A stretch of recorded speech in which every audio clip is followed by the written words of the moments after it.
Welcome to Comically Comics, your one-stop listen to all things comics. We're talking books, movies, TV shows, video games, and more. I must forewarn you, though, we are a spoilercast, and what that means is we consider all properties, past, future, and present, to be valid, and we will spoil the hell out of them. I'm your host, Michael, along with my two co-hosts, Richard and Jeremy, and with all that being said, let's get started. All right, it is Sunday, April 12th, and we are back for another Daredevil episode. Daredevil episode 4, Gloves Off. We get like a nice day in the life of Bullseye and how he just kind of handles his business. Matt is looking for Bullseye, and we also get some more stuff going on with the Fisk family, and there's some little there's rockiness in there. And then of course the big fight that was been advertised and teased, I feel like a good bit. So lots of fun stuff I felt like in this episode. But Jeremy, what was your whelming of this? I will say I was pleasantly whelmed with this one. I kind of liked seeing the little glimpse of Bullseye. And I don't know. I enjoyed the bar scene, not bar, diner scene. I thought that was pretty cool. How he did all that. So yeah, I enjoyed it. Nice. Richard? I'm gonna say I'm overly whelmed. I thought this was a perfect episode. Nice. I liked this episode a lot. This is so far my favorite episode of the series and probably of the Disney Plus Marvel stuff. Oh, wow. So would you say burn. Whenever you say of the series, are you doing Netflix included? Yes, because without a doubt, I've been wondering if the Netflix is canon.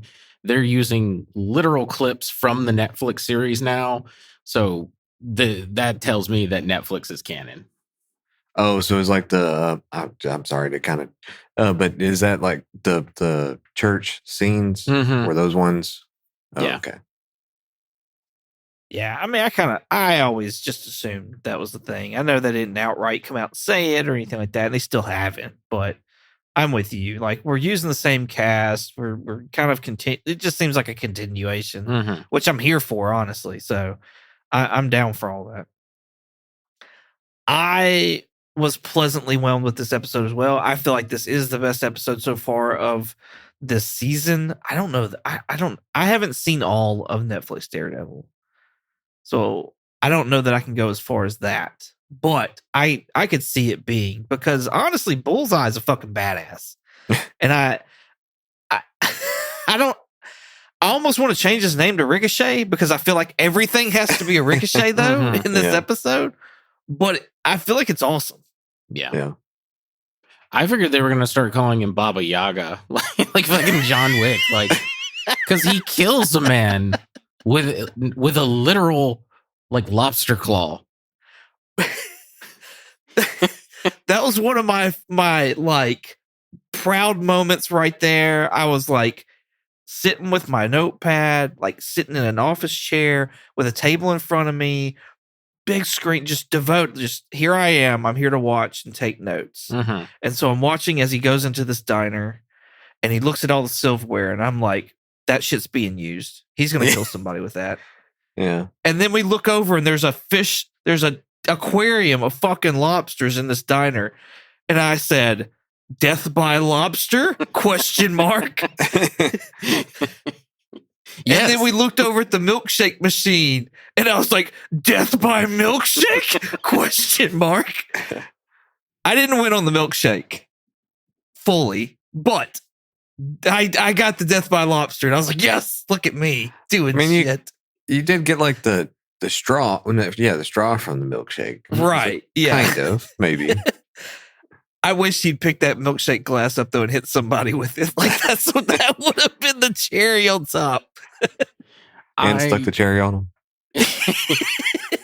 He kills someone with a cherry stem. Or he kills somebody with the whipped cream can. Oh, yeah. That would have been great. I love that. That was one of my favorite cold opens ever. Yeah. That was so cool. Like he's like, we're just seeing his like mundane early morning routine. They're playing Billy Joel's like New York State of Mind. He's even whistling to the song. Uh-huh. And I was Yeah. like, I didn't take one of my notes is I didn't take Bullseye for a Billy Joel fan. I didn't realize he was a Billy Joel fan. He's just vibing. Like for a second there, I was like, man, he's on the good kind of drugs, like the antipsychotic drugs. Yeah. He goes in, he orders a banana milkshake, which I have issue with. That's a very psychotic move. Who the fuck gets a banana milk? Yeah, you would. That's what I'm saying. Does banana pudding count as that? Yeah, Because I'm gonna be real. If it's a banana pudding milkshake, I'm down for it. I've never heard of a banana pudding milkshake. Yeah, I've go heard to of banana Whataburger. pudding. Go to they're Whataburger. so They good. got them. I don't Yeah, know. they're really Whataburger sucks. Well, Sucks ass. in Texas, they're good.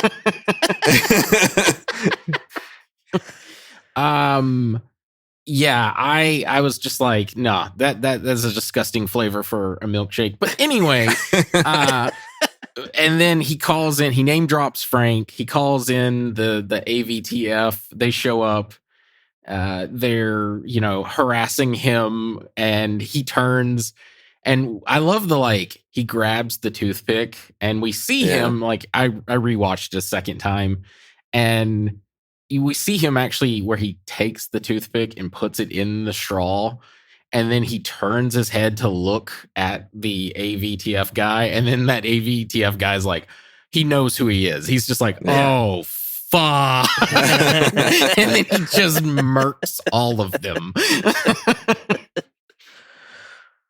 There's one where he's jumped over the counter, and there's a cut there where the poor black waitress, she's not there anymore. Yeah. And then he's like, that's the best banana milkshake ever. And she's all of a sudden there. And I'm Mhm. like, okay, well, there's one of those moments we look for. Mm-hmm. But he grabs, I didn't even know what it was, but apparently it was a meat cleaver. And he just fucking chunks it and stabs some guy in the throat with it. I'm like, holy shit. Like, what the fuck? Mm-hmm. No, it was so fucking. I thought he was gonna kill the dog because he goes in and he like gets up, and some guy has snuck his little dog into the restaurant, and he's like, dogs are unsanitary in a food place, and he's like, please don't. And I was like, oh man, because I hadn't seen this with my wife, which is the reason why I watched it a second time, and I was like, oh no, is he going to kill the dog? Like, I can't let my wife see this episode. And then he's like, please don't. And then he's like, don't worry, I'm one of the good guys. And then he just like fucking kills the AVTF guy. Like, he pins him down and then throws the lobster claw into his face, which I'm like, holy fucking shit. Right. Before you were talking about his mundane morning and all that jazz, we need to talk about his apartment and his state of living, because it's not the best, but I'd be damned, it's way better than what Daredevil's got right now. Right? Yeah. And I think Peter Parker would even be a little jealous over this place. I gotta be honest with you. I've watched like a bunch of like YouTubes a bunch of videos on YouTube with like crazy New York apartments that, they're like $2,000, and it's literally just like a tiny hall, like a pack of gum with a window.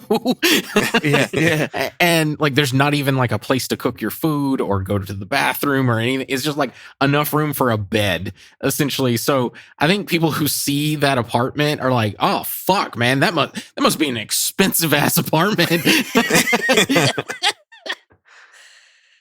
And he's gotten along with the neighbor really well as well. Like, I'll say it was so satisfying watching his routine as well. Like making, like whenever he did the bed thing, I was like, oh man, like I wish I could do that. Like just crisp and clean right there. Yeah. that's hilarious. I will say, who the hell gives a fried egg to a cat? Yeah. Yeah, I mean, he does that to his neighbor's cat, and I was like, they can have eggs. It won't hurt them or anything, but like, that'd be weird, right? Right. Yeah. No, yeah.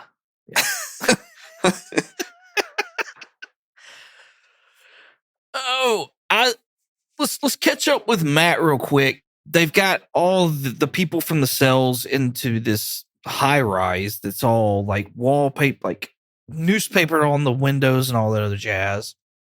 They're getting statements from Hector Ayala's wife and how she's here to stay. We catch up with Jack Duquesne, and he says he was locked up in those prison cells for 6 months. So we got a time period on that. I noticed while making thumbnails, though, and like in this scene in particular, Daredevil's suit is slowly but surely wearing off that black paint, which I find is funny because you called it that it was spray painted. I honestly thought like he got a new suit because like motherfucker went out of town to get a yellow one, so why would he not have a black one? I'm telling you, Karen did it and he just doesn't notice. I like though that like as the series is going on, that black paint's wearing off to show more of the red underneath. I think that's pretty cool. I actually like that. And also because you made a comment last week, Richard, about his cowl not being like true to the comics, where like his nose is exposed. And I got to thinking about it and looking at it, I was like, no, if I was a superhero, I would absolutely have a cowl that covered my nose. I don't want that thing getting broken. So I was like, good move on you, Matt. While like if we're talking real life, I'm wearing a fucking like motorcycle helmet. Like I'm not like I'm like Iron Man. Richard is the orb now, y'all. Yeah, exactly. Or I'm like Iron Man. Like I'm wearing a giant suit of armor, obviously. But I'm just saying, as far as looks go, it looks cooler. Right. Plus, Matt's known to be able to take a punch, so I feel like a broken nose is nothing to him. Yeah, that's a big superpower right there. His sense of smell. I mean, I know it doesn't go, but like, yeah. No, I mean, come on. You don't want to get popped in the schnoz. If he got an opportunity to guard that his thing. Bell rung all the time, and his hearing's fine. So he'll be fine. So I know this is probably like obvious, but I'm guessing maybe the whole suit changing is kind of like the whole Daredevil coming out of the shadows, like not having to be in hiding anymore. Like we're leading up to that. It's metaphorical.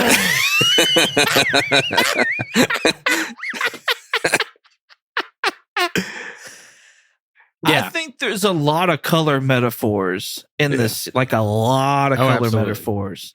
Because you've got, like you're talking about the blacks coming off, showing the red, the real Daredevil. You've got outside of, which you're going to get to in a little bit, is outside of Bullseye's apartment, when Daredevil's going to find him, the the lights are flashing blue and red. Throughout the whole series, it seems like Kingpin's been wearing white, Vanessa's been wearing red, and then we get to the fight. Vanessa's wearing white to go along with her husband. But then stuff happens and it changes that dress. So I think there's a lot of color stuff going on in this. Yeah, I think they're playing with the visual medium. And yeah, I'm so glad you catch that, because I did as well, and I was going to bring it up. I loved the fight between Bullseye and Daredevil. Right before it, there's a cop car flashing red and blue lights, and red being Daredevil's predominant color that they've been using, and blue being Bullseye's. And I was like, that's clever. I like that. That's cool. Because even the intro, whenever they did the Marvel, it was blue. Yeah, it was blue. Oh, I didn't see that part. That's cool. Yeah. I've been skipping over the intro lately. You mentioned Jack Duquesne, and there was a moment, we see him in the episode, obviously. And then there's a moment with Bullseye that made me think of a certain someone. And I'm like, where is that person? Because that person would be in New York. And Spider-Man? I was like, believe it or not, no, not Spider-Man this time. I was like, damn, Jeremy, with the salt to the wound. Where is Kate Bishop? Oh, yeah. Because, she's connected to Jack. She's in New York. The reason why I thought of it is Bullseye does a coin flip, and it hits the TV and breaks it. And I was like, that was specifically shown in one of the Hawkeye episodes. So I was like, Yep. where's Kate in this? That's a good question. I didn't think of Kate, but that is a good question. I guess because the last time we saw her, Kamala was trying to recruit her. For the Young Avengers. They were doing the whole like Right. bit with Nick Fury. Like she Right, somehow right. saw that in the movies somehow. But wasn't she out west? So, well, Kate's with. No, she was at her apartment when Kamala shows up. Was she? Yes, it's Pizza Dog's Okay. there. You see the same exact apartment that we saw in the Hawkeye series. Gotcha. Okay. Well, and I was also going to say before that, the last time we saw Kate was she's at the farm with Hawkeye. Mm-hmm. So I wondered if she stayed out there. And what did her dad say in Daredevil season 1? Was she out west then, Ms. Marvel? No, I don't think so. Yeah, I feel like she was. I feel like she was out of town. She was out somewhere doing something. Is what he said. I need to go back and I need to look at that now. It's going to drive me nuts. Mm-hmm. But seeing the coin flip that he did made me think of something else, and it was Hawkeye related. And the question is Bullseye versus Hawkeye. Mm-hmm. How does that end up? How would that end up? That would be a fun battle. I feel like it's that whole like what Stan Lee has always said about X versus Y. Like it's just whoever the writer says will win that because Oh yeah. that's one of the, in my opinion, that's one of those that should just end in a draw because they're both essentially the same power. Because like I say power, but technically Bullseye and Hawkeye don't have an actual power. They're just really fucking good at hitting their mark. Like it's not an actual superpower. It's seen as a superpower because it almost seems supernatural, but it is not one. It is just they're really fucking good at it. Right. Oh, I thought Jeremy was going to say something. Oh no! Like I mean, I agree. I don't think I don't think there would be. Yeah, that would be one that just ended in a stalemate. It has to. I mean, unless for some you get some slight advantage here or there, but yeah, that'd be one that I don't because but does Hawkeye, does he ever really use much of like other objects like Yes. Bullseye does? Okay. He doesn't typically because he's Hawkeye. He uses his bow and arrow, but like when in that run that we didn't finish, he will use other things. The Matt Fractions run, he will use other things than just the bow and arrow. I got you. I was going to say, I feel like the whole bottle cap thing kind of shown that he could do like other stuff outside of the bow. Mm-hmm. But I wonder if he can ricochet things off quite like this Bullseye can. I think that would be the topping. If he can do that, then I think it's a stalemate. But if he can't, that brings up a whole nother thing. He has not with objects. He has with an arrow, though. We've seen him do that when he was in Civil War, when he like does something with Vision to like stop him. He like shoots an arrow and it like ricochets up. It like hits the ground and then ricochets up, and Vision catches it and then it like shocks him or something. Yeah. This is one of those that like it makes me think of I don't know, the scene out of, I don't know if y'all seen it, Pitch Black. You ever seen that movie? Mm-hmm. Yeah, where he's like, I'm gonna kill you with this teacup. Oh, that's in the Chronicles of Riddick. But yeah. Oh yeah, sorry, I got those mixed up. Yeah, but and so it makes me think of that, like just using the random objects thing. I don't know. It's honestly that kind of popped in my head. No, that is absolutely what I was thinking of in the diner scene with Bullseye. Yeah. So that fight between I love that fight between Daredevil and Bullseye. Again, I could eat it up. Like I just want to see nothing but like an hour long of Bullseye and Daredevil fighting each other.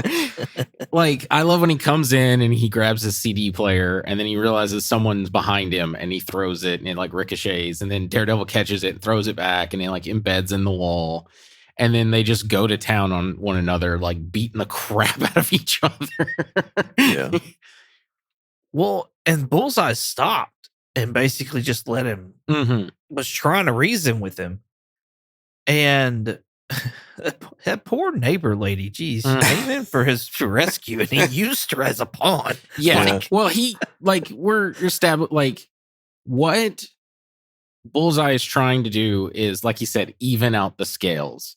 He's not really a good guy. He's just trying to kill Kingpin so that he feels like he's morally, like, right again in the world. So he can go around doing whatever the other fucked up shit he wants to do. Yeah. So but that, like, why does he feel so morally bad about killing Foggy if he's just a hired hitman? If he can be. I don't know, to be 100% honest with you. They haven't gone into that yet. I know why he wants to kill Kingpin. That's all explained in season 3 of Daredevil, because like Bullseye has like daddy issues and Kingpin comes to him and kind of he sees like Kingpin as like a father figure, and he used him just to manipulate him to be like a hired assassin. And then Bullseye snaps, and then he's like, I'm going to kill Kingpin. But he, like I said, Bullseye's petty. So he's like, I'm going to kill Vanessa, and then I'm going to kill Kingpin. And that's that whole 3-way fight that I talked about between Bullseye and Kingpin and Daredevil at the end of the series. And anyway, they're still pulling some of that stuff where Vanessa goes and gets him to kill Foggy. I don't know, to be 100% honest with you, like, why he feels like, I don't know, like it's like weighing on him that he killed Foggy. I know he says like, I had to get out of that place. So, because like I said, they haven't delved too much in it, but comic book Bullseye is psychotic. Like textbook definition, he is a psycho. Yeah. No, I love seeing more of, like, in that fight scene, just more of the billy clubs that launch out. And like, I love how much they're using that this year. Same. Because I feel like we haven't hardly seen it. And that's like a staple in Matt's like arsenal. And so I'm so glad. Yeah. I had beef though with one time at the end of that fight, he runs out the door. Like Bullseye runs out the door. He grabs like some trash and like beans some guy on a scooter and then steals it and drives off. And I was like, Matt, you have a grappling hook. You just gonna let him get away on a fucking scooter? Like fucking grappling hook the back of that scooter and ski after him. I don't give a fuck. It gave me all Deadpool vibes, honestly, the scooter thing and all that jazz. But he walks outside and grabs like a can of beans or something. Yeah, it did look like a can of beans. I would like. Hopefully, a scooter guy was wearing a helmet, because that junk had to Oh god, hurt yeah, so bad.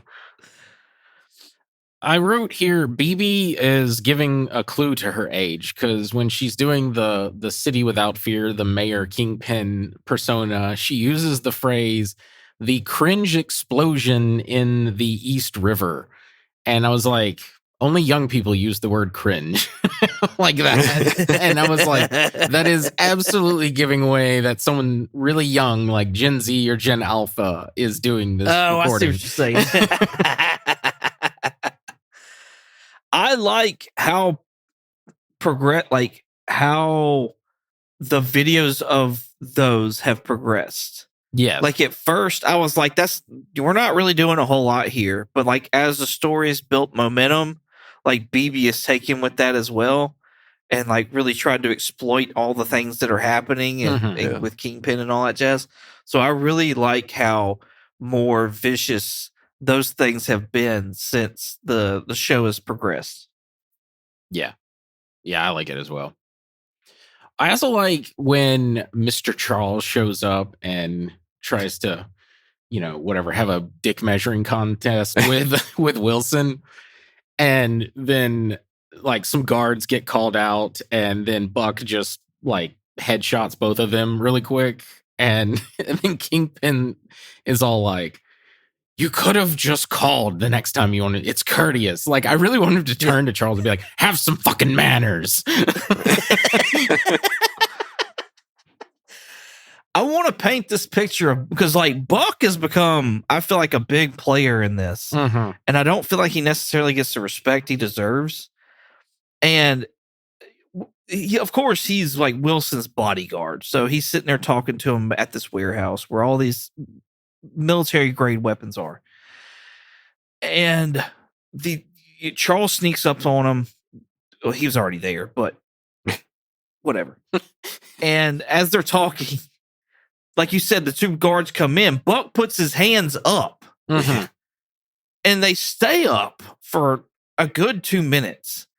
And then Charles calls him out and says, "That's adorable, but you can put your hands down." And it's like, that's the it was at that moment he knew he'd fucked up.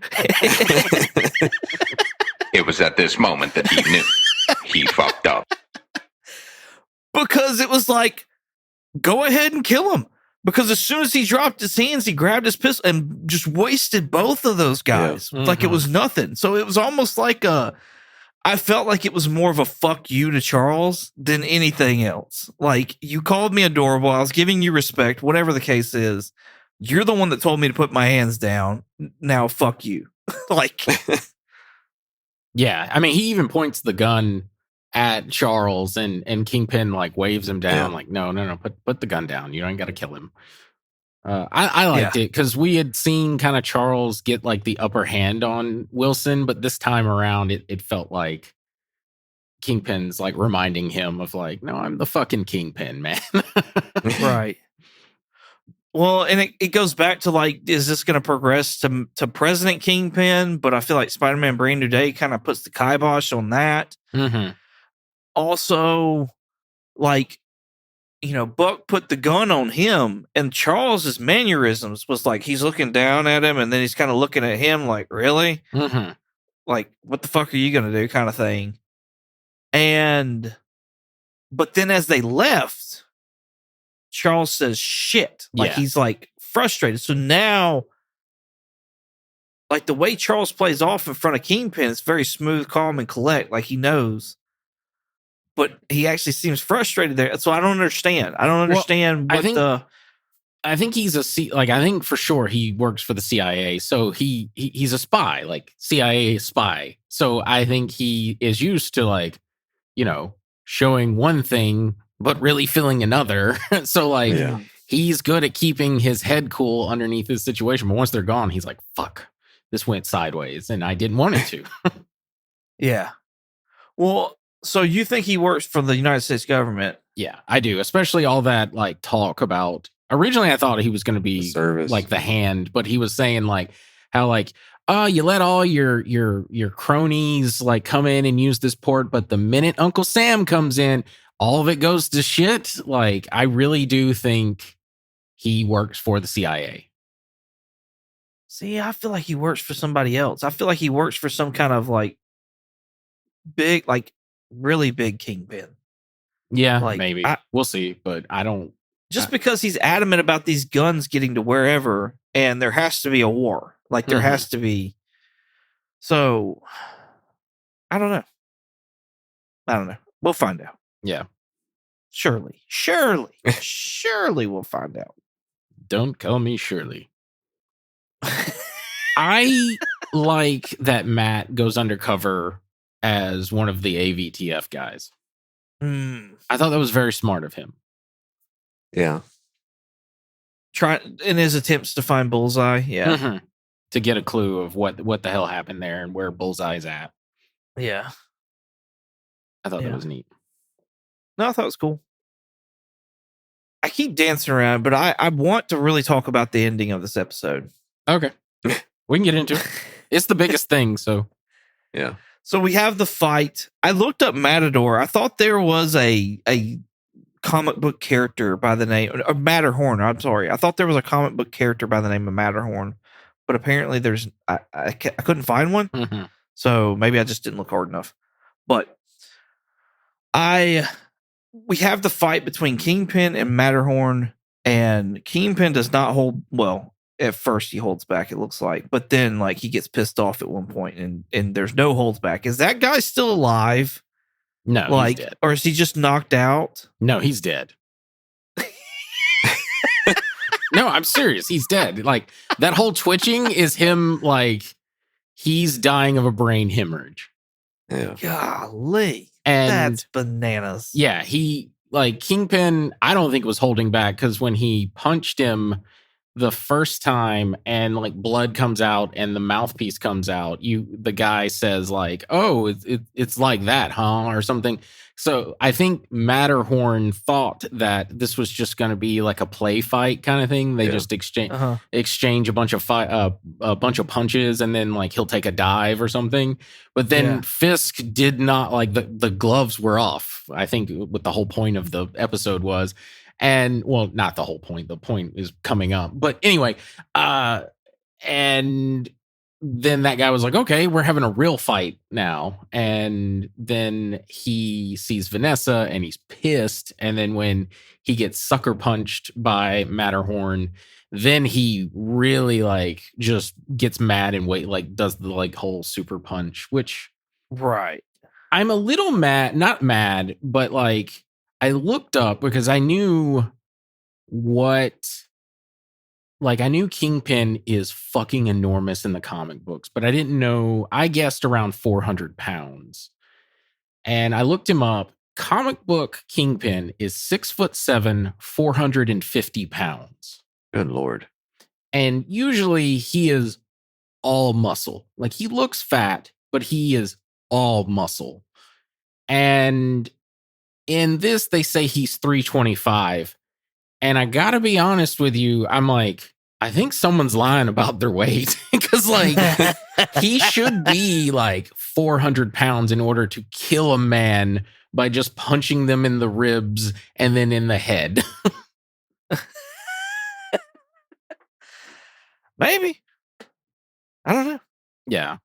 I think it would be I don't know. I just had an issue with that. At least say he's 400 pounds, because it makes more sense. Because like, they're clearly using a like fat suit on him now, because he's like his arms are ripped. And when you see like he did a Hot Ones with Charlie Cox recently, and you see Vincent D'Onofrio is like svelte, like he is ripped and like thin. So I'm assuming that they use like a fat suit, which is why we don't see him like shirtless. And they just put like a thing that just makes him look like he's got like a big old chest and belly. And anyway, but I was just like, in order to do that, like someone who's 325, first off, like I'm skipping ahead, but like, where's the like weight class stuff? This guy was 235 versus a 325. Like, that's way out of his weight class. Yeah. And then I know it's like a rigged game, but I was like, why didn't the ref stop it? Like, when he had him on the ropes and like then he sees Vanessa, he was like about to hit him in the back of the head. And I'm like, that's not a fair fight. Like, that's usually when the ref intervenes, but he didn't. Because he feared for his life. Like, well, also there was one time where he came over and like bent him down and was just sitting there pounding on it. And I'm like, whoa. That's not kosher here. What are you doing? No, it's not. I was trying to look up his weight and his height real quick, and I can't really find a weight on Vincent D'Onofrio. Oh, really? All I keep seeing is like he's like he gained 70 pounds for one roll to bring his weight to 280. And he's 6'3" to 6'4", depending on where you're looking. Depending on what CVS he's coming out of. Right. It says gain 70 pounds to reach 280 for Full Metal Jacket. It's great. 280. Good Lord. Anyways. Man. So Matterhorn just winds up getting a pummeling, and Vanessa goes inside the ring to sit there and congratulate Fisk. Fisk is still mad. She is dressed in all white, and then here comes Bullseye, just knives ablazing. Everybody gets a knife. You get a knife. You get a knife. All agents. Well, I'm pretty sure all. No, there was somebody who got hit in the crowd. Was that I don't Was remember it- an innocent person being hit in the Yeah. crowd. I mean, they had the Okay. undercover agents in the crowd. Yeah. Oh, that must have been it then. Yeah. Anyways, they're selling souvenirs at this fight as well. And that's what's going to come in play here in a second. They had like Mayor Fisk hats, and of course, the big foam fingers. And then along with all these trinkets, there was like this glass Fisk, like caricature with the city surrounding him. My city. Bullseye picks up said glass piece, chunks it towards Vanessa. Fisk comes with the belt because they've already given him the belt, declared him the winner, and goes and hits the glass piece to keep it from hitting Vanessa. Well, once the smoke clears, Daredevil comes in, gets Bullseye out of there, kind of saves Fisk again from getting killed. We notice that Vanessa has got a piece of glass stuck to her temple and is just bleeding out. So my question is, with Bullseye being the way he is, did he know Fisk was going to break it? And it was still going to be another one of those ricochets where that shard's going to go off and it's going to hit her. Did he take that into consideration of here's the two possibilities. I chunk this, it hits her, it kills her. Or I chunk this, he blocks it with the belt. It still ricochets and kills her. She's dead regardless. I'm gonna go with no, but yeah, I can see your point. I think they're going to I see Fisk as seeing this as he caused this because I think she's dead for sure. I don't know. Technically, I think that depending on how long that my wife just watched this episode a couple hours ago, and we were talking about that scene, and she's like, unless it's a really long piece, that technically is survivable, that injury. But he just got done killing people with forks. Yeah. No, I know. But I think she's dying because I think what they're gonna do is when Kingpin loses Vanessa, he goes fucking scorched earth. So I think he's if Vanessa's gone, he's fuck this city. I'm going to burn it to the fucking ground. I have a feeling that's what's about to happen for the next, however many episodes we still got. Yeah.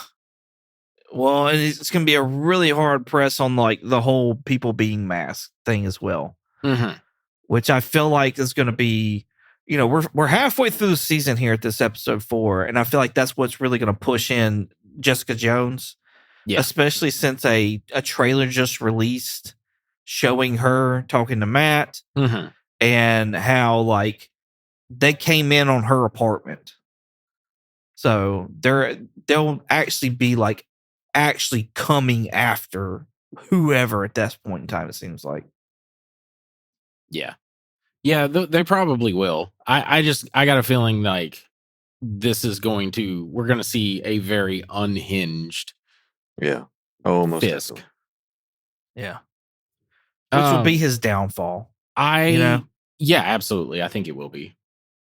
I love the imagery. We talked a little bit about it last season because they did it because I think Vanessa was wearing white that time, or Fisk someone was wearing white, and then there was blood everywhere. But when she's bleeding, again, it looks like the rabbit in the snowstorm painting that Fisk loves to stare at, and it's currently locked up in a cellar somewhere with the corpse of her ex-lover that she cheated on Fisk with. And it's covered in blood and whatever. So I like that imagery. They also dressed her in red all throughout this episode. And I even think at one point he kisses her on the temple. So I thought that was kind of interesting. Just rewatching it a second time, I was like, ooh, there's some nice little I like what they're doing with the show. It's a nice little, if you go back and rewatch it, you notice some things. I thought that was really cool. I want to talk about one thing because it has just taken over the internet this episode. When Daredevil comes in to save Bullseye, because Bullseye gets shot by Vanessa, he throws the thing. Kingpin, knocks it, all the stuff that you said. She's bleeding out. Kingpin goes to like shoot Bullseye, and then Daredevil intervenes, and he zip lines him and Bullseye out a fucking window. And then they like are laying there, they get up, they're about to leave, and the way it's shot, you see the hole in the glass, and there's 2 lights hanging from the ceiling. And the silhouette it makes with the 2 lights looks like the Watcher. What? Yeah. And it's No shit. it has taken over the internet. Everyone's like, oh shit, it's the Watcher. It's the Watcher. So much so that the like head writer of the show tweeted out and was like, I forget what the tweet said, but it was like something about like, he is always watching. Oh, geez.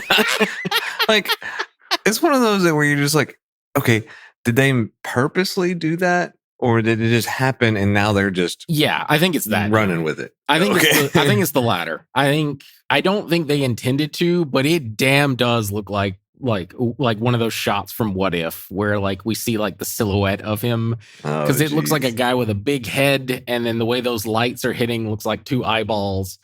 It is very similar to that. That's funny. That's fucking crazy. Mm-hmm. I see it now. Mm-hmm. Wow. Quick Google search, y'all. That's fun. I didn't even know. I never noticed that, number 1. Number 2, I didn't even know that was a meme or anything going around. Mm-hmm. That's cool, though. That's kind of cool. Especially like them, playing with it and running with it as well. Like, Yeah. why not? Like, it's there. Everybody's just hyped about it. Just be like, oh, yeah, we've been through that the whole time. Yeah. Whole time. But yeah, I loved that cliffhanger ending, man. It felt very like a Game of Thrones when it was peak. Like it just was. I was like, oh shit! Like Yeah. didn't think if they killed Vanessa off, I never thought it was going to be this way. I thought it was maybe going to be Fisk who did it. So I was blown away. Yeah, no, same. My wife, we watched it and she was like, I did not see that coming. And I was like, I kind of figured like when he hit it, I kind of figured she still got like that wasn't the end. Like he didn't block it fully. But it still surprised me because I was like, okay, well, enough time's going on and we haven't seen anything, so she's probably fine. Yeah. But I was wrong. She was not. She was not. And it felt very much like as much as I don't like Netflix, it did feel very much like okay, I need to watch this next episode now. And I haven't felt that way about a TV show in a long time. Mm-hmm. Yeah. Yeah, I definitely wanted to watch the next episode as well, and there was none. I hate that somehow Buck figured out that the Kristoff, the other boatman that was on the North Port, whatever the name of that boat was, I can't even think of it now. But Northern Star. Yes, that's it, Northern Star. Holy shit, Jeremy! And I don't know. It just annoyed me that like he gets out and I'm like, yes. And then Buck shows up. I'm like, no, fuck. Fuck. Yeah. There it is. Fuck! I thought it for a second. I was like, that's Bullseye. And then he walked out and I was like, nah, that's gotta be Buck. And of course it was. Yeah. But no, yeah, I'm not. First of all, when those marshals came, I was like, this doesn't look right. This looks real shifty. Like, why are we just walking him out front like this? We're not rushing or nothing like that. We're not trying to like say like really get in front of this guy and behind this guy. Like we're just gonna be arm in arm with him. Like this doesn't seem right. Yeah, that's and true. then we just stop behind a building. Like I don't know. I was all kinds of like something's not right here. So I'm not saying the marshals were working with Buck and Kingpin and all that jazz. They could have been.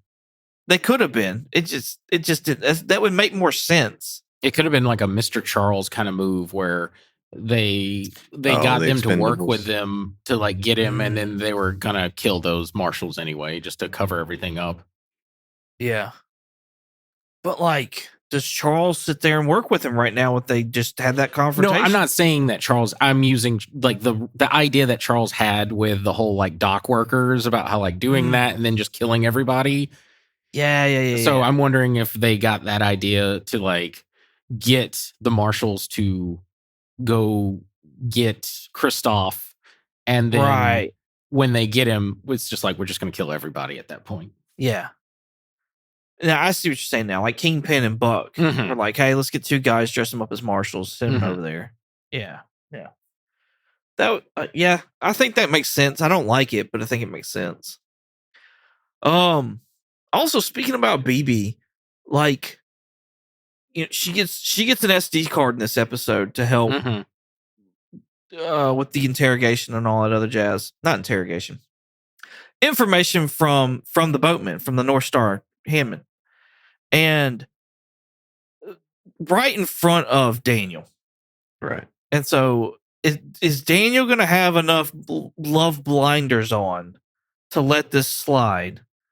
Or is he going to have to make a choice? I don't think he knew. I think he's too Yeah. stupid to know. That's kind of what I was like. They gave you this like they did it on purpose of like maybe he saw something, maybe he Right. caught on, but I think he's just I don't know.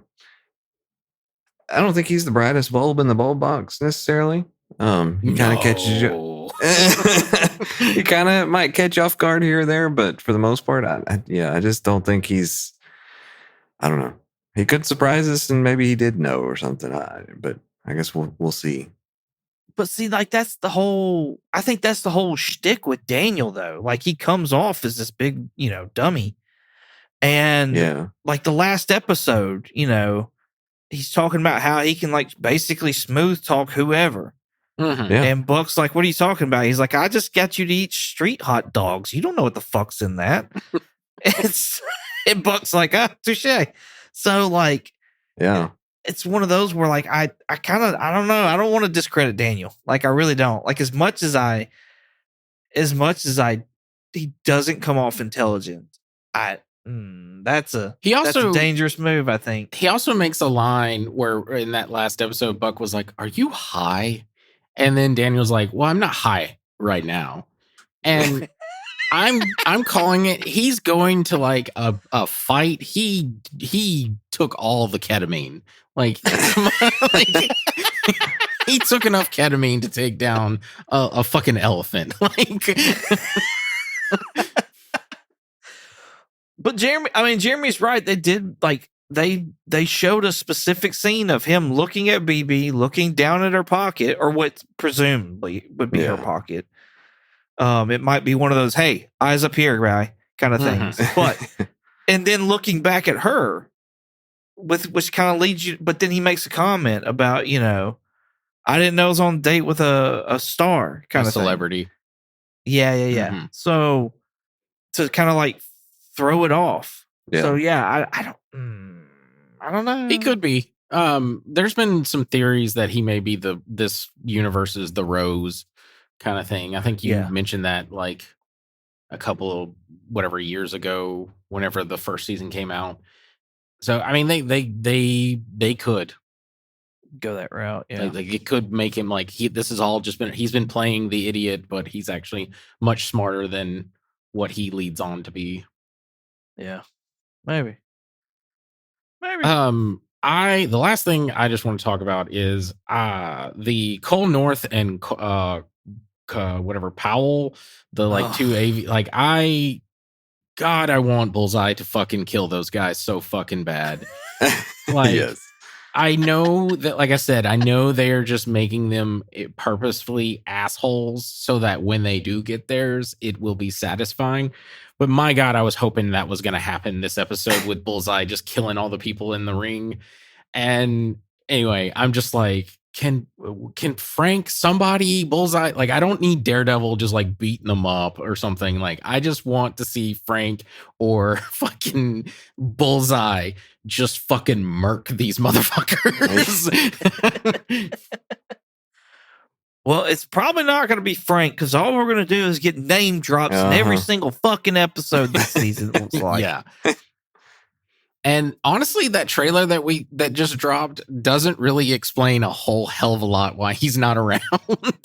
Doesn't explain shit other than he's got a whole war zone going outside his fucking house. Yeah.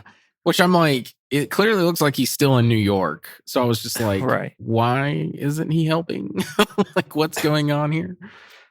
Same reason Spider-Man's not. Because of Sony. Sony's just like, fuck every superhero now. Yeah. It's Kingpin City, not Frank's. But that's all I got, man. Cool. Well, I don't have anything else. Jeremy, you got anything else? Yeah, I'm good. Well, next week, we're going to be taking a break from Daredevil. We're going to be doing 4 issues of The Time Runs Out. So 2 Avengers issues and 2 New Avengers issues. Oh. We got to stay on pace for Doomsday. Oh.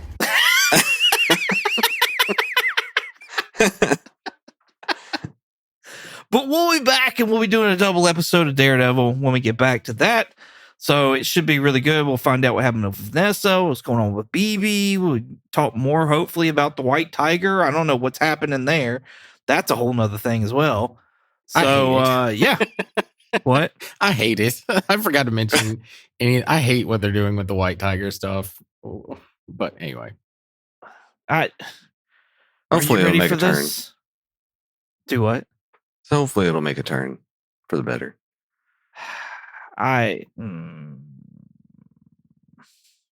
Anyways, in the meantime, Jeremy, where can they find you at? They can find me on Twitch under the handle Night Fury GTO. That's Night with a K. And you can find me here. Awesome. Richard? If you want to contact me directly, I have an X, the platform formerly known as Twitter, and Instagram, a Blue Skies, and a Threads. My handle is Night Curry, night like day and night, and Curry with a K. If you want to contact us directly, we have a Gmail. Our Gmail is comicallycomicspodcast@gmail.com. And if you want to check us out on YouTube, possibly TikTok, we'll see, and Instagram, you can check us out under the name Comically Comics Podcast. And if you want to check us out on X, the platform formerly known as Twitter, you can check us out under the name Comically Comics with an X. Awesome. You can find me on Instagram, eBay, and Shortbox22_comics. You can also find me on YouTube at 22 Comics. Thank you all so much for listening. Hope you enjoyed it as much as we did making it. Well, all being said, say goodbye, Jeremy. Bye, Jeremy. Goodbye, Jeremy. Goodbye. I would ask that you practice patience. Next time you want to see me, call. It's courteous.